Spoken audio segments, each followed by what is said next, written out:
Hello students, today I would talk about qualitative tests for carbohydrates. Generally we do many tests, but for beginners we start with 3 tests: Mollis test, Benedict test and Fellings test. Mollis test is a general test. Benedict and Fellings test is done for reducing sugars. Now Benedict test is also a semi-quantitative test. So we would start with Benedict test. In Benedict test we take 5 ml of the reagent into the test tube, and then we would add 10 drops of the sugar sample, and then after adding the 10 drops of sugar sample we would heat the test tube over the flame and heat till it forms different colors. Like if the sugar is present 2%, then you would get brick red color. If it is 1.5%, then you would get yellow color, and 1% green color, and for 0% it would be the reagent color itself, that is blue. Now the principle of this test is it is based on reduction of the copper ion to the cupric ion is reduced to cuprous oxide, and this cuprous oxide get precipitated in the form of red PPT. So this is the Benedict test. Now the preparation of Benedict reagent is, the Benedict reagent is prepared in alkaline medium where 173 gram of sodium citrate is taken and 100 gram of anhydrous sodium carbonate is added in 600 ml of hot water. Then it is made up to 1 liter with the help of water, and to make it alkaline to this reagent we would add the copper sulfate ion and we would get the reagent prepared. Now for this since in the test we got a yellow color, now next test that we do is the Fellings test. In Fellings test we take 1 ml of the 2 ml of the sample, and then we would add the Fellings reagent. There are 2 Fellings reagent, Fellings A and Fellings B.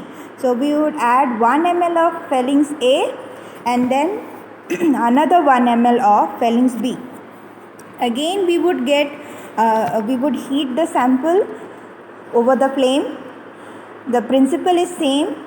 In alkaline medium the copper cupric ion is converted to cuprous oxide over heating, and in this we do not get the range of different colors, we only get the red PPT.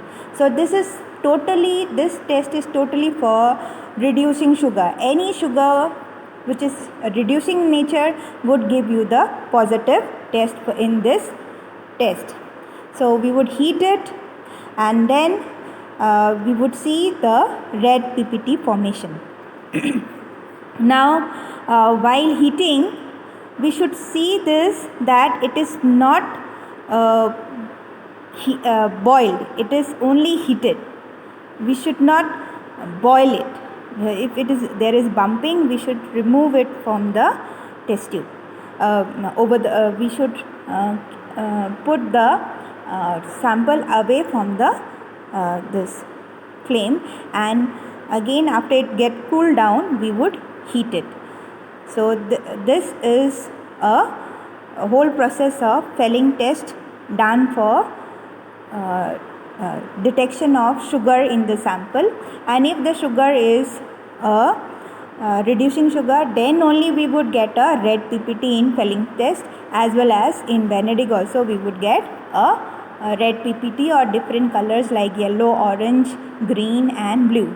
Blue is a negative test. Now you can see in the Fellings test we got a red PPT. So it is a very blood red color of PPT that we get.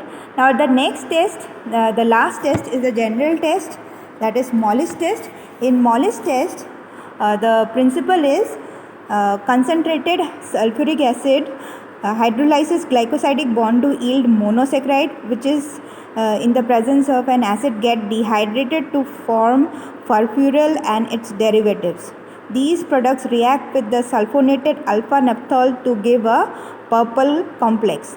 Polysaccharides and glycoprotein also gives positive reaction. So we get a ring color, a ring in the junction of the two layers. So we would take 1 ml of the sample, and then we would add the sulfuric acid through the side of the test tube and allow to form the two layers. Now when the two layers are formed, you would see that when this alpha naphthol reacts with the sugar, there would be a formation of violet ring, and that is the presence of sugar in the sample. So this is how we do qualitative test for carbohydrates. Thank you.